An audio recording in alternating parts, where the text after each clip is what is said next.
Sir, I need you to move to economy. This seat is reserved for our platinum member. 30,000 feet above Chicago. James Carter sits in seat 2A, reviewing quarterly reports on his tablet. The Wall Street Journal lies folded beside his coffee cup. A blonde flight attendant approaches with a practiced smile. I'm sorry, but you'll need to gather your things now. James looks up calmly. His boarding pass clearly shows first class purchased 3 weeks ago. The attendant's smile fades as he doesn't immediately comply. Around them, passengers begin to notice. Phones emerge from pockets. A woman in 3B starts her live stream. Drama happening in first class right now. James closes his tablet, sets down his coffee. His expression remains composed, unreadable. Have you ever been dismissed before anyone knew what you were capable of achieving? This is one of those real-life stories that reveals how black stories of discrimination still unfold today. These touching stories remind us that life stories of prejudice happen even at altitude. Jessica Morrison, 26. Blonde hair pulled into regulation bun stands, with clipboard pressed against her Navy uniform. Her smile carries the artificial warmth of customer service training. Behind her, passengers crane necks to observe the unfolding drama. Mr. Davidson's assistant called ahead. He requires this specific seat for medical reasons. I'll need you to move immediately. James Carter, 42, wearing a charcoal Tom Ford suit, examines his boarding pass. The ticket clearly displays seat 2A first class with today's date. His Platinum Elite status number gleams in gold lettering. I purchased this seat 3 weeks ago through your premium booking system.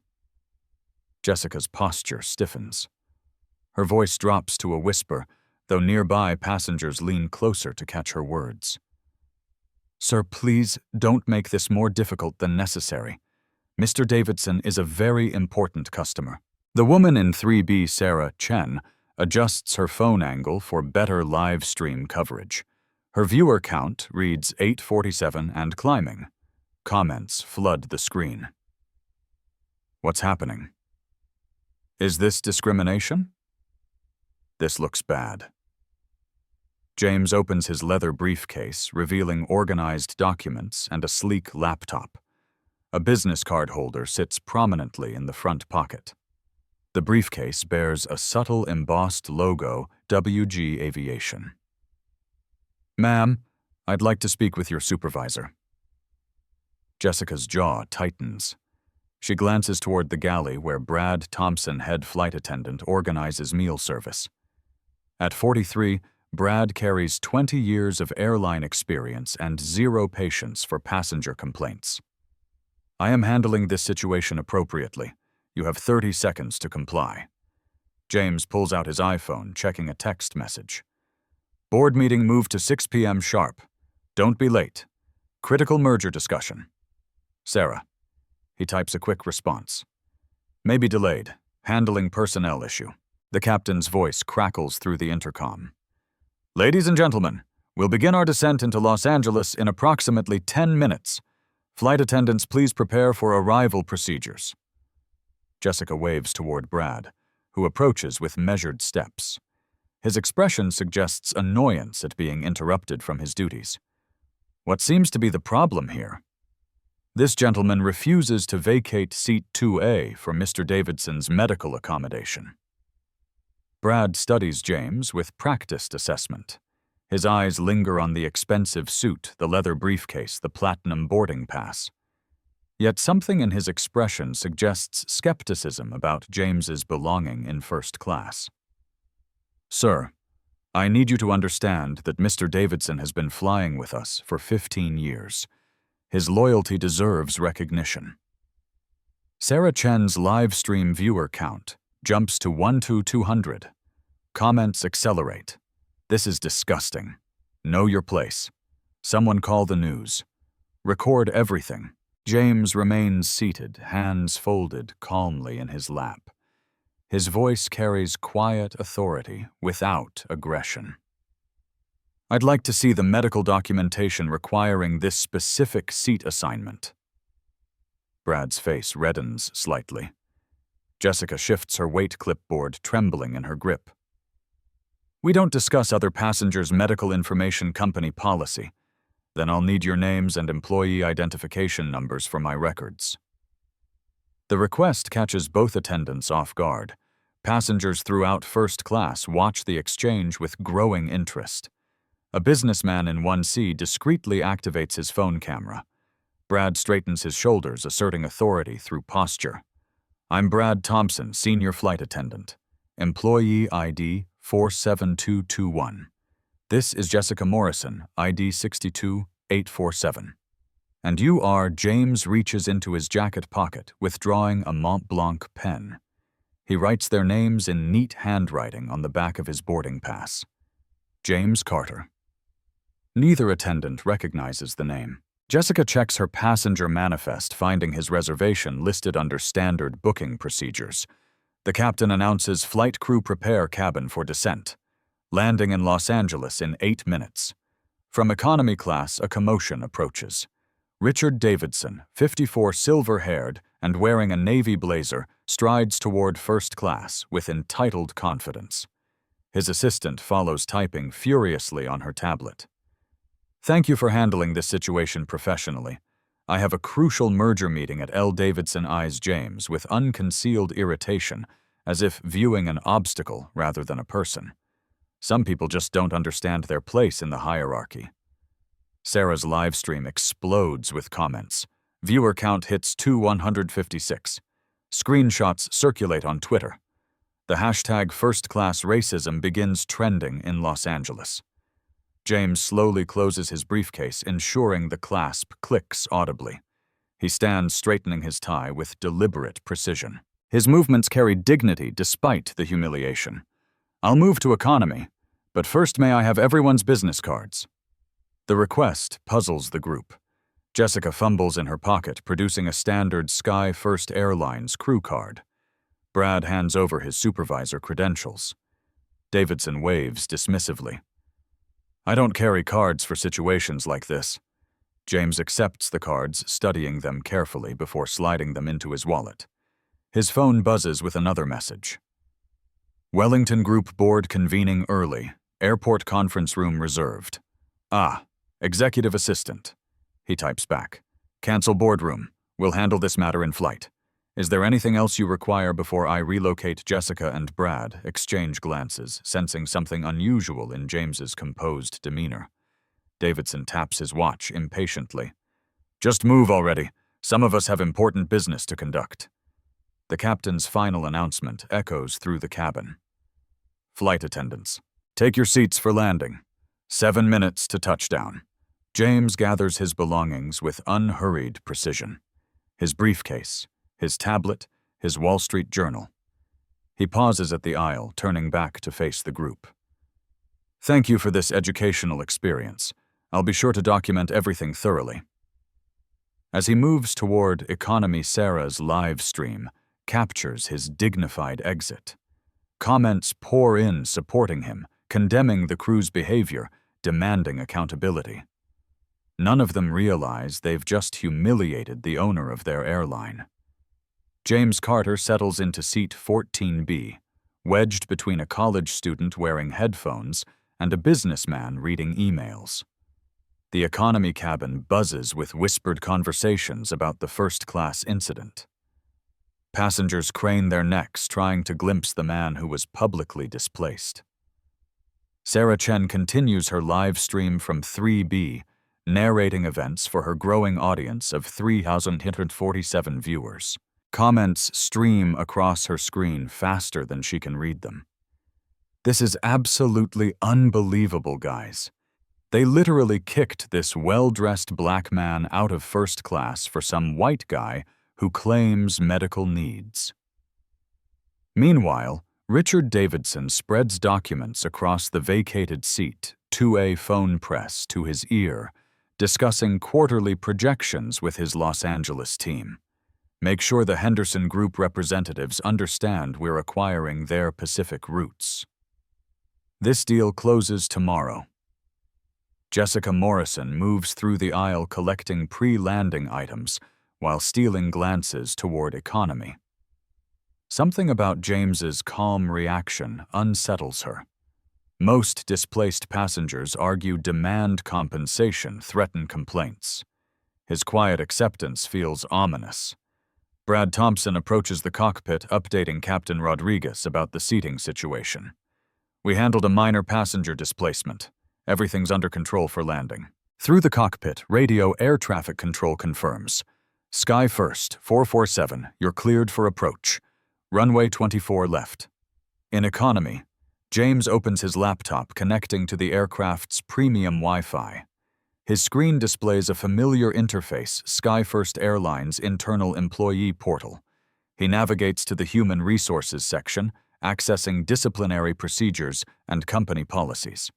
Section 12.4 of the Employee Handbook appears on his screen. Anti-discrimination policy.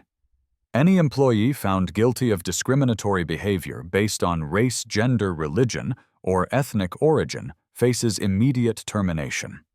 He screenshots the policy, saving it to a folder labeled Sky First Incident Documentation. The college student beside him notices the screen. "Dude, are you like researching the airline? That's some serious multitasking." James smiles politely without elaborating. His phone buzzes with a text from his executive assistant, Sarah Williams. "Legal team standing by. PR department monitoring social media mentions. What's your status?" He types back. "In-flight personnel issue. Prepare emergency board session upon landing." Sarah Chen's live stream viewership explodes to 8,932 as her footage gets shared across Twitter, Facebook, and TikTok. The hashtag #SkyFirstDiscrimination trends nationally. Comments flood in from verified accounts, aviation industry insiders, and civil rights organizations.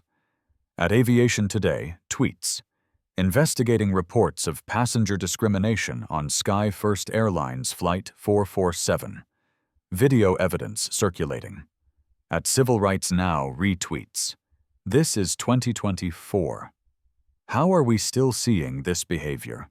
Jessica notices passengers throughout the cabin focused on their phones, typing rapidly. The energy feels charged, hostile. She approaches Brad with growing concern. "I think this situation might be bigger than we realized. Everyone's on their phones." Brad dismisses her worry with professional arrogance. "Passengers complain about everything these days. It'll blow over once we land." In the cockpit, Captain Rodriguez receives an unusual call from Sky First Airlines corporate headquarters. "Captain, this is Director Martinez from Crisis Management. We're monitoring social media reports about an incident on your flight. What's your status?" "Minor passenger seating dispute. My crew handled it professionally. We need details immediately upon landing. This story is trending nationally." The captain's expression shifts from routine to concerned.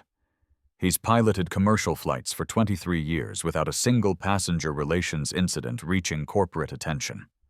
James continues working on his laptop, now accessing Sky. First quarterly financial reports, revenue figures, profit margins, customer satisfaction scores, discrimination complaints, statistics. His executive assistant forwards him real-time social media monitoring reports. The data tells a troubling story. Sky First customer satisfaction dropped to 3.2 out of 5 stars over the past 6 months. Discrimination complaints increased 47% in Q3. Legal settlement costs reached $2,300,000 annually. Davidson ends his phone call, satisfaction evident in his posture. He believes his influence resolved the seating problem efficiently. Jessica brings him champagne and warm towels, treating him like airline royalty. "Thank you for your loyalty to Sky First, Mr. Davidson. We always take care of our most valued customers. That's why I've flown exclusively with your airline for 15 years. You understand hierarchy and proper service." Unknown to Davidson, his transportation contracts with major corporations total $700,000 annually through Sky First's corporate booking system. His company, Davidson Industries, relies heavily on airline partnerships for executive travel.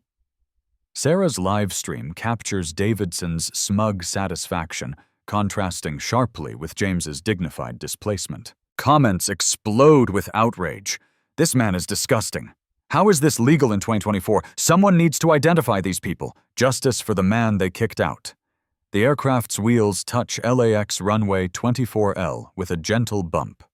Passengers applaud, following airline tradition. The captain's voice announces successful arrival in Los Angeles. "Ladies and gentlemen, welcome to Los Angeles International Airport. Local time is 3:47 p.m. As the plane taxis toward the gate, James closes his laptop and carefully organizes his documents. He pulls out his business card holder, selecting several cards from different companies under the Wellington Group umbrella. His phone displays 17 missed calls from board members, legal counsel, and public relations directors. The Sky First incident has triggered Wellington Group's crisis management protocols. Jessica begins preparing for passenger deplaning, still unaware that her actions have created a corporate emergency. Brad reviews standard post-flight procedures, oblivious to the career-ending mistake he's made. Sarah Chen ends her live stream with a promise to follow up on the story, her final viewer count. 367 people witnessed James's humiliation in real time. I'll keep you updated on what happens next, guys. This can't be the end of the story. Aircraft at gate. The seatbelt sign chimes off. Passengers begin gathering belongings, but the usual deplaning rush feels subdued. Many continue recording, sensing the story hasn't concluded. James remains seated while first-class passengers file past. Davidson strides confidently toward the exit, briefcase in hand, completely unaware of the reckoning approaching. Jessica and Brad prepare for their standard post-flight duties, cleaning, restocking, preparing for the next departure. Neither expects their employment to end before sunset. As James finally stands to deplane, he notices several passengers waiting in the jetway, phones ready to record his exit. The story has transformed from isolated incident to public spectacle. The college student who sat beside him offers unexpected support. "Hey man, what happened up front was seriously messed up. I hope you get justice." James nods appreciatively, but says nothing. Justice will come, but not in the way anyone expects. He exits the aircraft with quiet dignity, carrying his briefcase and the ammunition to dismantle careers. The real confrontation awaits in the terminal, where corporate power structures will shift dramatically. Behind him, Jessica and Brad continue their routine duties, unaware they've just discriminated against the person who signs their paychecks.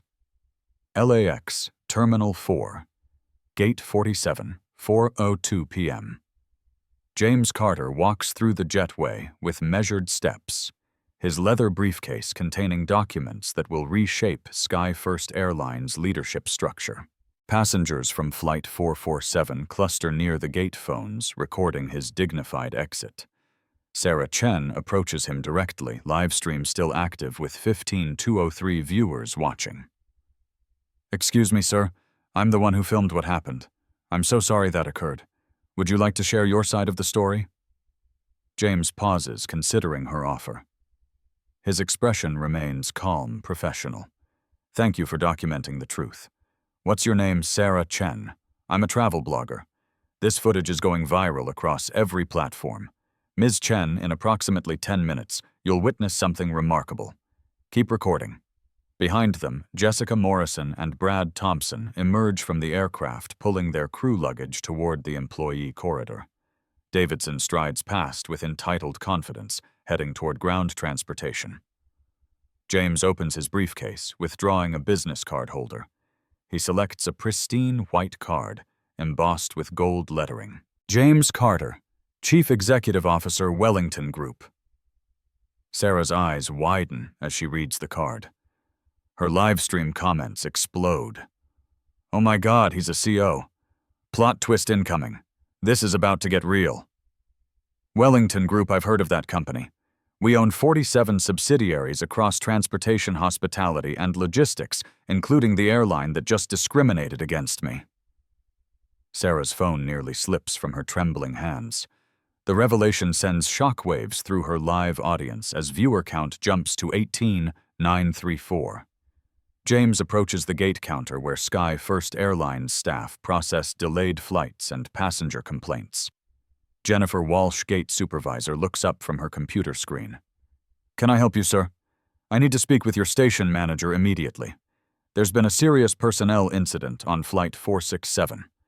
Jennifer notices the growing crowd of passengers with phones, sensing an escalating situation. May I have your name and the nature of your complaint? James places his business card on the counter.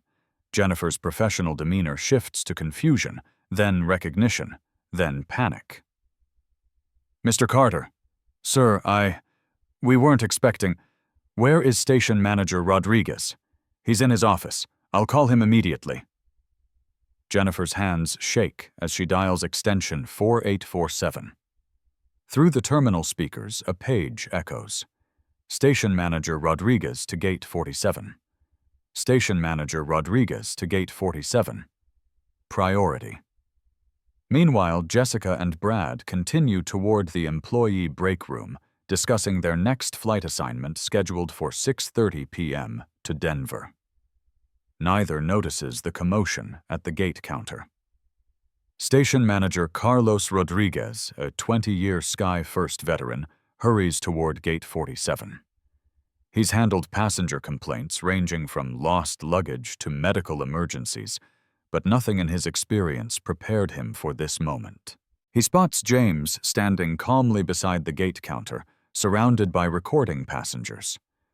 The professional bearing expensive suit and commanding presence suggest serious trouble. Mr. Carter. Sir, this is completely unexpected. How can I assist you? We need to discuss the discriminatory behavior of your Flight 447 crew, specifically employees, Jessica Morrison and Brad Thompson. Rodriguez's stomach drops. He's received crisis management training about discrimination incidents, understanding their potential for devastating corporate damage. Sir, let's move to my office for privacy. No.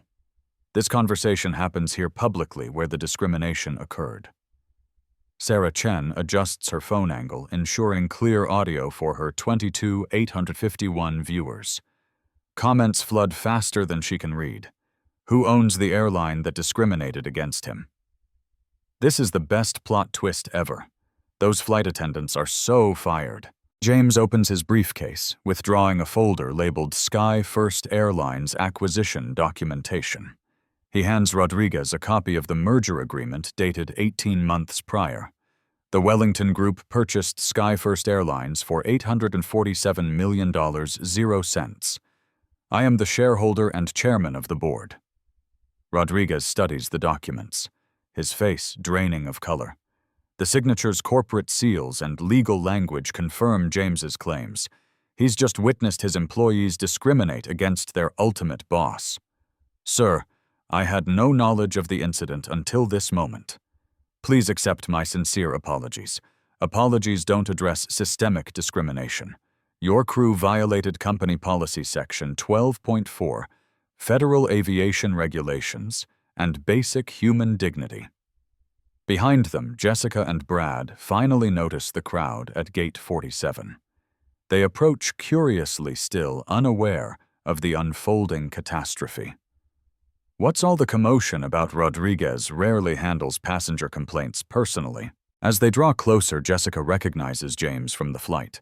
Her confusion deepens, seeing him in intense discussion with their station manager. That's the passenger from seat 2A. Why is he still here?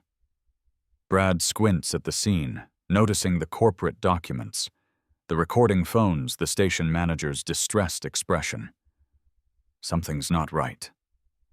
Rodriguez looks terrified. James continues his methodical presentation, withdrawing quarterly discrimination reports from his briefcase. Sky First received 47 discrimination complaints in Q3 alone. Legal settlements cost $2,300 annually. Customer satisfaction dropped to 3.2 stars, largely due to service equality issues.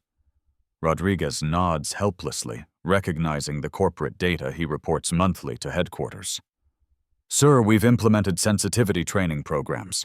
Training without enforcement is meaningless. Your crew just proved that."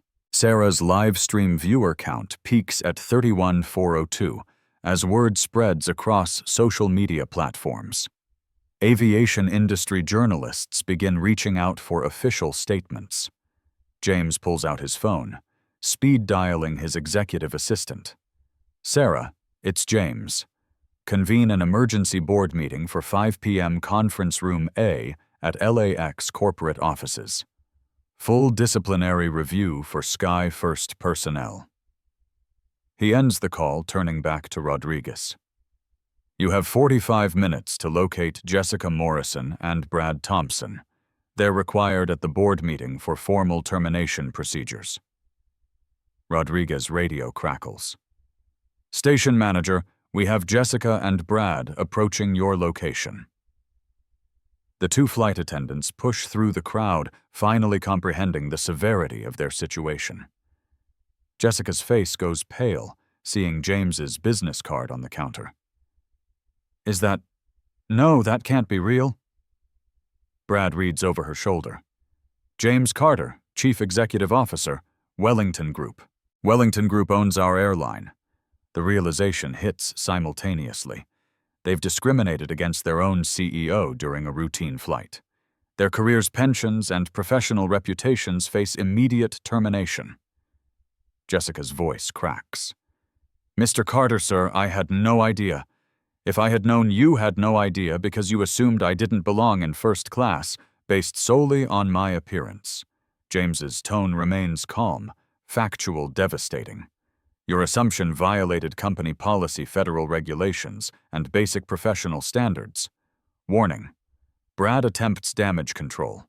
Sir, this was clearly a misunderstanding. We can resolve this internally. There's no misunderstanding. Ms. Chen's live stream documented everything. 28,000 people witnessed your discriminatory behavior in real time." Sarah holds up her phone, showing the viewer count and comment stream. Both flight attendants realize their actions have been broadcast globally. From across the terminal, Davidson approaches with his driver, unaware of the corporate earthquake occurring at Gate 47. He spots the crowd and recognizes James at the center. "What's that troublemaker doing now?" "Some people never know when to quit." His driver, Jorge Martinez, has worked LAX transportation for 12 years and recognizes developing situations. "Mr. Davidson, that looks like serious business. Maybe we should leave quickly." But Davidson's arrogance compels him forward, eager to witness James receive additional humiliation. "I want to see how this ends. He needs to learn respect for authority." As Davidson approaches the crowd, James notices him and smiles quietly. The final revelation approaches, one that will cost Davidson far more than airline loyalty points. LAX Corporate Conference Room, 4:47 p.m. The emergency board meeting convenes in Sky First Airlines Executive Conference Room, a glass-walled space overlooking the terminal's bustling activity.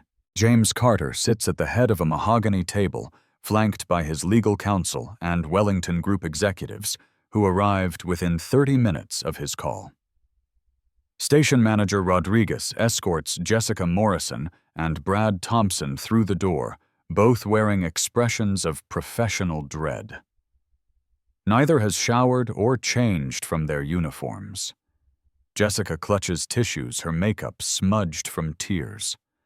Sarah Chen positions herself in the adjacent corridor, live streaming through the conference room's glass walls. Her viewer count stabilizes at 42,167 as news outlets begin covering the story in real time.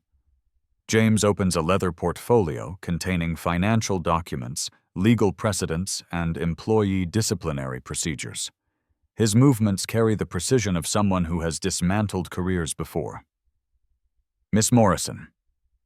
Mr. Thompson, please state your employee identification numbers for the record. Jessica's voice barely audible.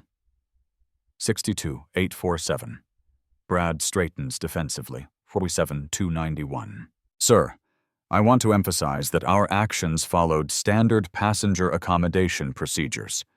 James's attorney, Rebecca Chen, no relation to Sarah, activates a digital recorder and spreads documents across the table.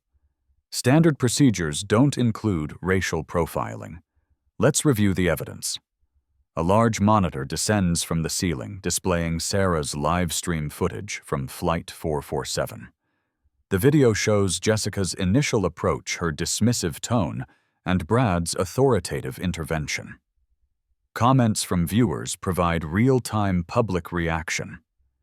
James connects his laptop to the display system, revealing Sky First Airlines' corporate structure and financial performance metrics.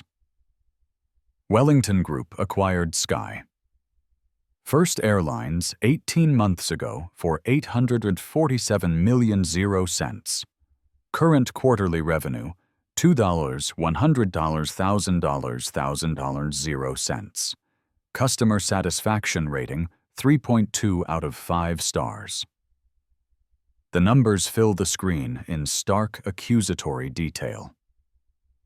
Discrimination complaints have increased 47% since Q1. Legal settlement costs $2,300,000 annually. Today's incident adds potential exposure of $15, $20 million in punitive damages. Rodriguez shifts uncomfortably, recognizing data he reports monthly to corporate headquarters, without realizing he was reporting to James directly. Your discriminatory behavior threatens shareholder value, regulatory compliance, and brand reputation. Jessica attempts an apology. Mr. Carter, if I had known you were our CEO. Stop. Your conditional respect is exactly the problem. You should treat every passenger with dignity regardless of their corporate position. Attorney Rebecca Chen presents Federal Aviation Administration regulations on passenger rights and anti-discrimination policies. FAA Regulation 14.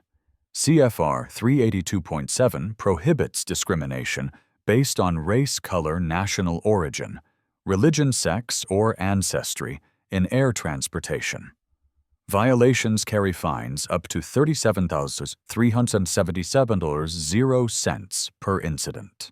She slides violation reports across the table. Jessica and Brad scan the documents, realizing the federal implications of their actions. Additionally, California Civil Code Section 51.7 provides for actual damages, attorney's fees, and punitive damages up to 3 times the amount of actual damages for discrimination in business establishment. James retrieves another document from his briefcase. Employee Handbook Section 12.4, Anti-Discrimination Policy. Any employee found guilty of discriminatory behavior faces immediate termination. No exceptions, no appeals process for clear violations. Through the conference room windows, Richard Davidson approaches with his driver, still unaware of the corporate proceedings targeting him. His entitled swagger suggests complete confidence in his airline loyalty protections. James notices Davidson's arrival and smiles with quiet satisfaction. Mr. Rodriguez, please invite Mr. Davidson to join our meeting. He's about to learn about consequences. Rodriguez hesitates. Sir, he's not an employee. We can't compel his attendance. He won't refuse, trust me. Rodriguez exits the conference room, approaching Davidson in the corridor. Sarah Chen captures their interaction on live stream as her viewer count climbs to 48,932. Mr. Davidson's station manager, Rodriguez and Carter, has requested your presence in our executive conference room. Davidson's arrogance peaks. Carter, That troublemaker from the flight, I'll gladly tell him what I think about passengers who don't know their place. Davidson strides into the conference room, expecting to deliver final humiliation to James. Instead, he encounters a formal board meeting with legal counsel, corporate executives, and documentation spread across mahogany tables. "What is this circus? I don't have time for passenger complaint theater." James stands his presence commanding immediate attention. "Mr. Davidson, please be seated. We need to discuss your transportation arrangements." "My arrangements are fine. I fly first class exclusively with Sky First because they understand customer hierarchy." James activates his laptop, displaying Davidson Industries' corporate travel contracts with Sky First Airlines. Your company's annual transportation budget with Sky First, $4,700,000. Executive travel cargo shipping corporate charters. Davidson's confidence wavers as financial details appear on screen. Additionally, Wellington Group holds 23% equity stake in Davidson Industries through our investment portfolio. We're your second largest shareholder. The revelation strikes Davidson like a physical blow. His company's quarterly board meetings include Wellington Group representatives. His business operations depend partially on James's. That's impossible. I would know our major shareholders. Attorney Rebecca Chen hands Davidson a stock ownership report dated 6 months prior. Wellington Group acquired the position through subsidiary purchases and proxy investments. Perfectly legal, fully disclosed to the SEC. James returns to his seat, steepling his fingers with corporate authority. "Here are your options, Mr. Davidson.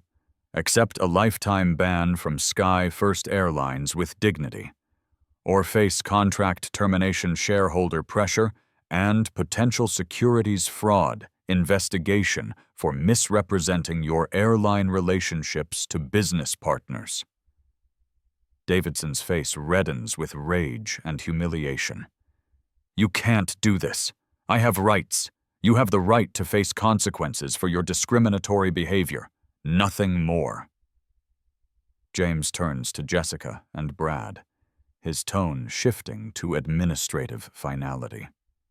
"Ms. Morrison, Mr. Thompson, your employment with Sky First Airlines is terminated effective immediately. Security will escort you from the premises. Your final paychecks will include severance as required by law. Nothing additional." Jessica breaks down completely. "Please, sir. I have student loans, rent payments. This job is everything I have. You should have considered those responsibilities before discriminating against passengers." James addresses station manager Rodriguez, who remains employed but faces performance review. Effective Monday, Sky First implements mandatory bias recognition training for all customer-facing employees. 40 hours annually, no exceptions. He hands Rodriguez a comprehensive policy document. "We're installing real-time passenger feedback systems on every aircraft. Discrimination complaints trigger immediate investigation and suspension pending review. Additionally, we're establishing a $500,000 0-cents annual scholarship fund for underrepresented students pursuing aviation careers." Through the conference room windows, Sarah Chen's live stream captures the meeting's conclusion. Comments explode across her screen as viewers witness corporate justice in real time. "This is the most satisfying thing I've ever seen. Justice served at 30,000 feet. Those employees got what they deserved. CEO-level revenge is the best revenge." James stands gathering his documents with practiced efficiency. "This meeting is concluded. Security will handle all departures. Ms. Chen, thank you for documenting truth. Your footage prevents future denials." As the participants file out, Davidson attempts one final desperate appeal. "James, we can work something out. Business to business. There's nothing to work out. Actions have consequences, Mr. Davidson. You're about to learn that lesson comprehensively." Jessica and Brad exit under security escort, their airline careers ending in corporate conference room humiliation. Davidson follows reluctantly, his privilege evaporating under legal and financial pressure. James remains behind, reviewing quarterly reports that will now include today's discrimination incident, employee terminations, and policy implementations. His phone buzzes with a text from his executive assistant. Media requests flooding in. JCNN MSNBC wants statements. How should we respond? He types back. Standard corporate response. Emphasize policy enforcement, not personal revenge. Schedule press conference for tomorrow. The corporate showdown concludes with systematic transformation rather than emotional satisfaction. James has proven that sustainable change requires structural power, not temporary victories. Outside the conference room, Sarah Chen ends her live stream with a promise to follow the story's continuing developments. Her final viewer count, 67,891 people, witness corporate accountability in action. SkyFirst Airlines corporate headquarters, 9:43 p.m. The emergency board meeting concludes with James Carter standing before floor-to-ceiling windows overlooking LAX's runways. Aircraft taxi in organized patterns, carrying passengers who expect dignity regardless of their appearance or background. His phone displays 17 messages from major news outlets requesting interviews. CNN, Fox Business. The Wall Street Journal and Aviation Week all want exclusive access to the story that's trending globally across social media platforms. James dictates a response to his executive assistant through hands-free calling. Draft a press release emphasizing systemic policy changes, not individual punishments. Schedule a press conference for tomorrow at 10 a.m. Focus on industry-wide discrimination prevention. Behind him, station manager Rodriguez organizes the terminated employees' final paperwork. Jessica Morrison and Brad Thompson face unemployment professional reputation damage and potential legal liability for their discriminatory actions. Security escorts Jessica and Brad through employee corridors toward the parking structure. Other SkyFirst staff watch their departure with mixture of curiosity and concern. Word spreads quickly through airline employee networks about discrimination terminations. Jessica clutches her final paycheck and termination letter, reading the official language. Employment terminated for violation of Company Anti-Discrimination Policy Section 12.4. Effective immediately with cause.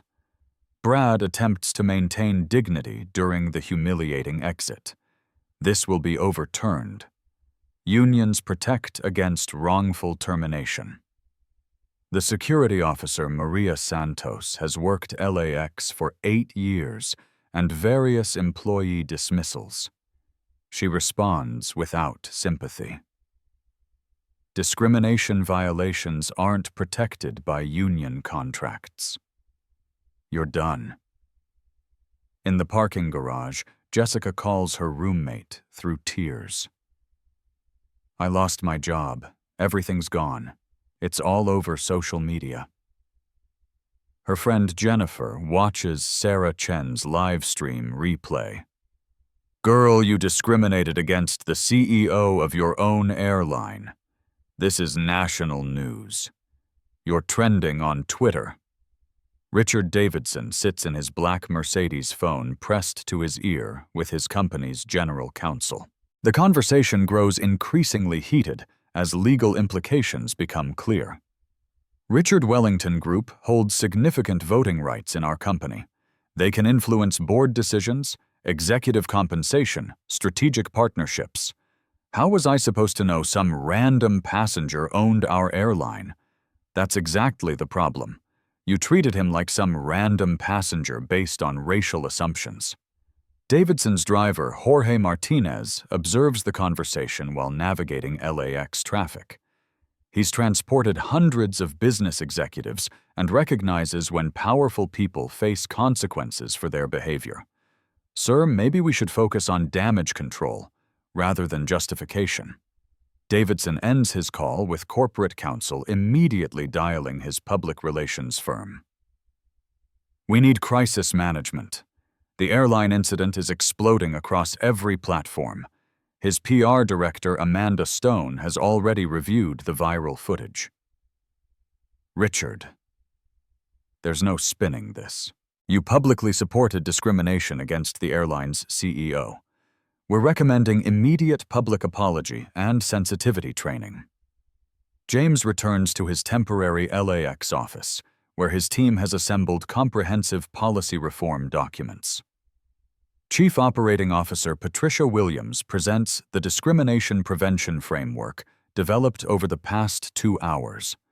We've drafted mandatory bias recognition training for all 12,000 Sky First employees, 40 hours annually, with quarterly refresher sessions. She displays implementation timelines on a wall-mounted monitor. Training begins Monday across all hubs: Los Angeles, Chicago, Atlanta, Denver simultaneously. Director of Human Resources Michael Torres adds legal compliance measures. We're installing real-time passenger feedback systems on every aircraft. Discrimination complaints trigger automatic investigation within 24 hours. The technology integration includes passenger-facing tablets in every seat, anonymous reporting capabilities, and direct communication with corporate compliance officers. Additionally, we're partnering with civil rights organizations for external auditing monthly reviews of complaint patterns, employee behavior, metrics, customer satisfaction, correlation analysis.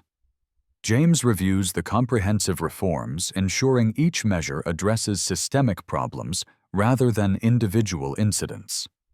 Excellent. What's our scholarship fund status? Chief Financial Officer David Kim presents. Funding documentation $500,000 annually for underrepresented students pursuing aviation careers. Partnerships established with Howard University Tuskegee Airmen Foundation and Women in Aviation International. Communications Director Lisa Chang monitors social media response to the incident. Sarah Chen's live stream footage has been viewed 847,000 times across platforms. Sky First accountability trends nationally on Twitter. Major news outlets are requesting statements. Good Morning America wants you for tomorrow's show. The View. Ellen and Stephen Colbert have all reached out. James considers the media opportunity strategically. Book. Good Morning America. Corporate accountability message reaches our target demographic. He drafts talking points emphasizing industry-wide discrimination prevention rather than personal vindication. This incident represents systemic issues requiring comprehensive solutions. Throughout Sky First's operations network, employees receive emergency bulletins about updated anti-discrimination policies. The message comes directly from CEO Carter, carrying unprecedented corporate authority. Flight attendant Maria Rodriguez in Chicago reads the company-wide email.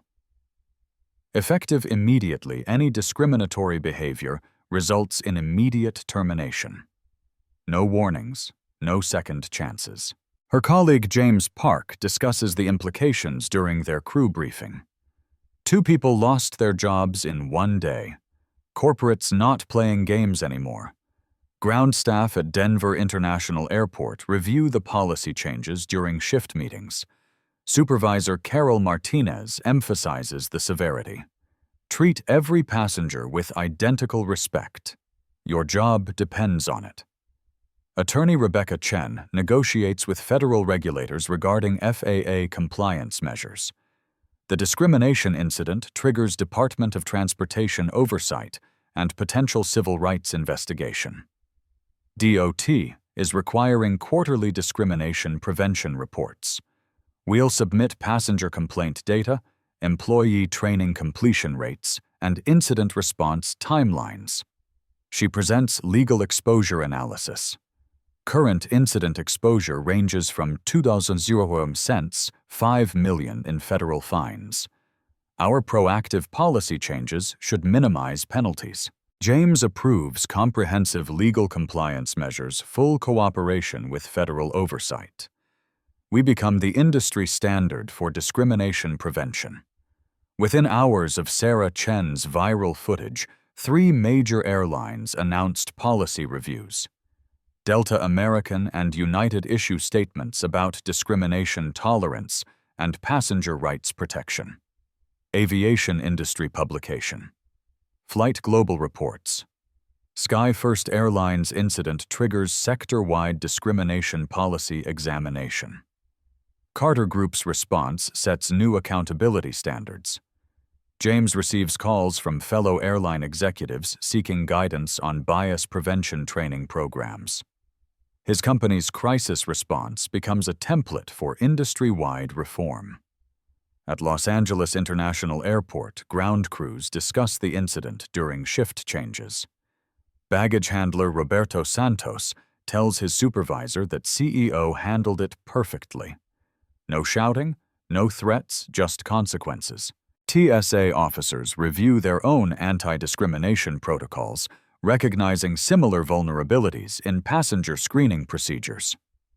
The SkyFirst incident highlights aviation industry-wide bias problems.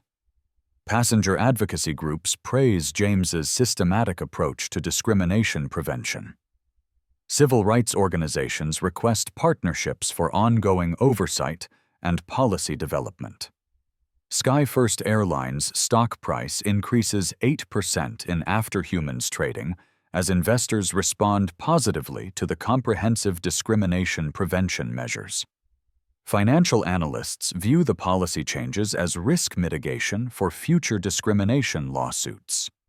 Wellington Group's broader portfolio benefits from positive publicity surrounding corporate accountability and social responsibility leadership. James reviews quarterly projections with CFO David Kim. Customer satisfaction should improve significantly. Discrimination complaints will decrease. Legal exposure drops substantially. The financial incentives align with moral imperatives, creating sustainable systemic change rather than temporary public relations victories. As evening approaches, James prepares to leave LAX corporate offices.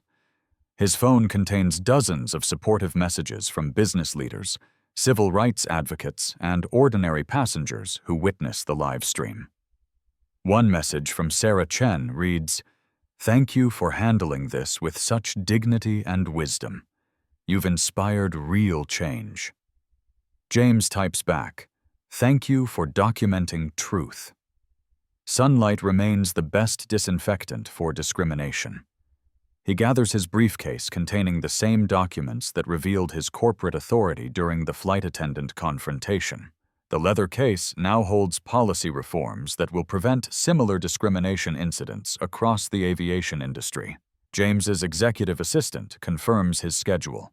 Press conference at 10 a.m., Good Morning America at 7:15 a.m. EST via satellite board meeting at 2 p.m. to finalize policy implementation.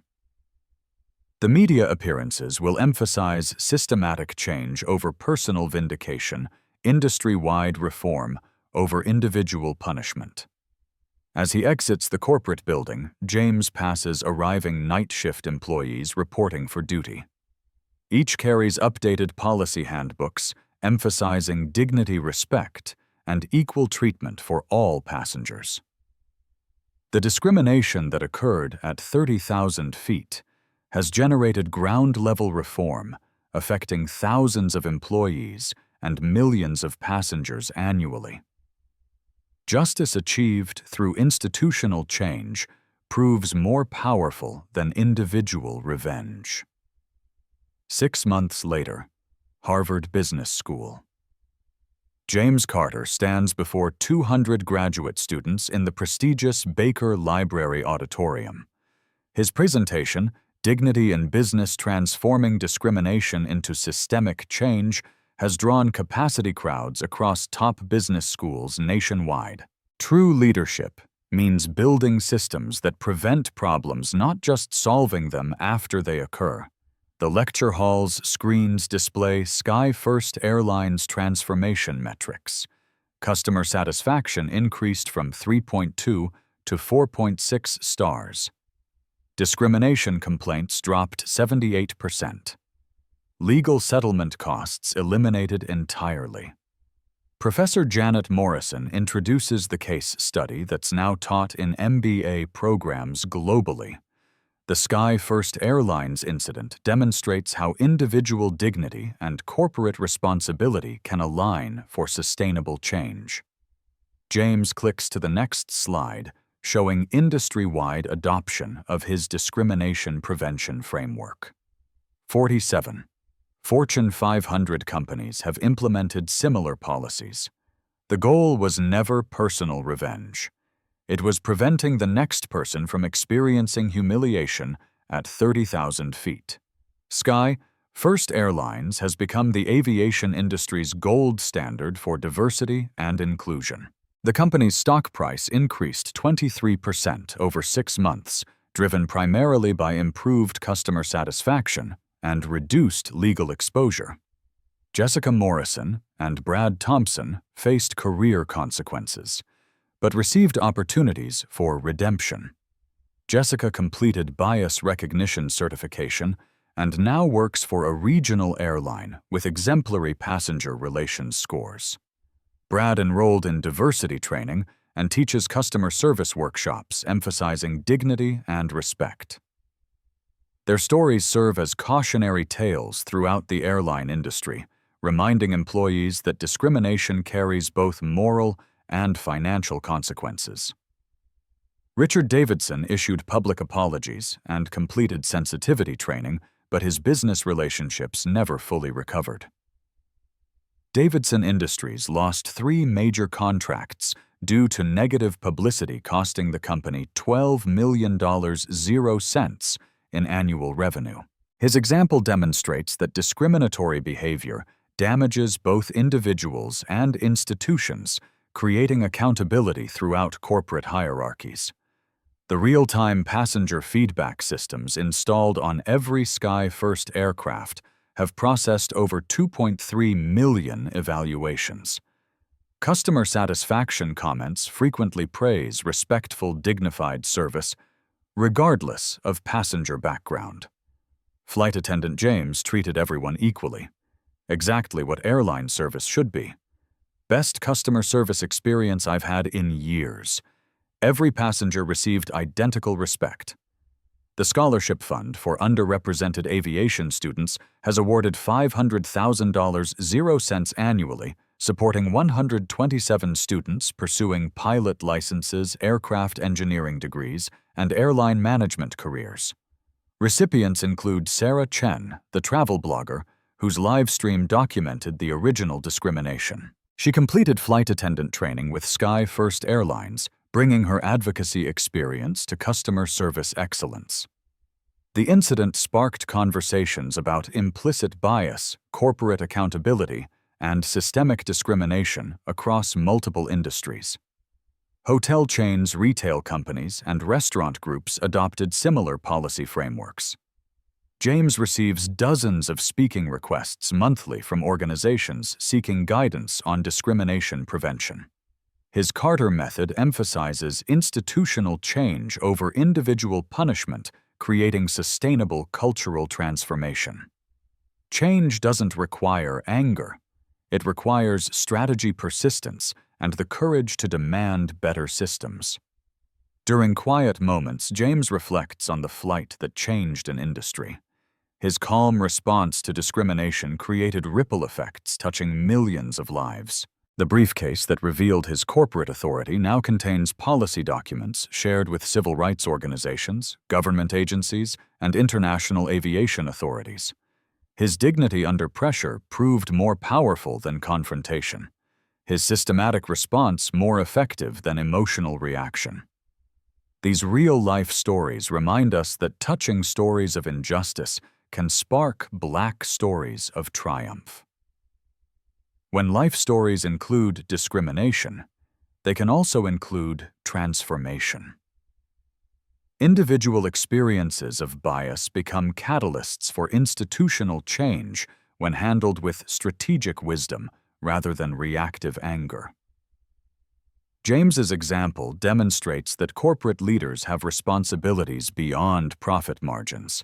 They must create environments where dignity isn't conditional on appearance, background, or assumptions.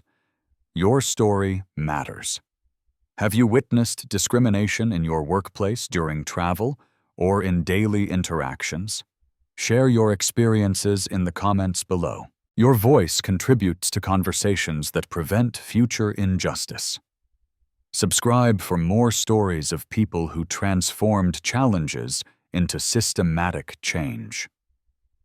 Together, we can build institutions that treat everyone with inherent dignity and respect. Share this video with friends, family, and colleagues who believe in accountability and equality. Every share amplifies the message that discrimination has consequences and dignity has power. The flight that began with humiliation ended with transformation. Your actions can create similar change in your community, workplace, and industry. Change doesn't require perfection. It requires persistent commitment to treating others with respect, regardless of their appearance or assumptions about their background. Together, we can ensure that stories like James's become unnecessary because discrimination becomes unthinkable.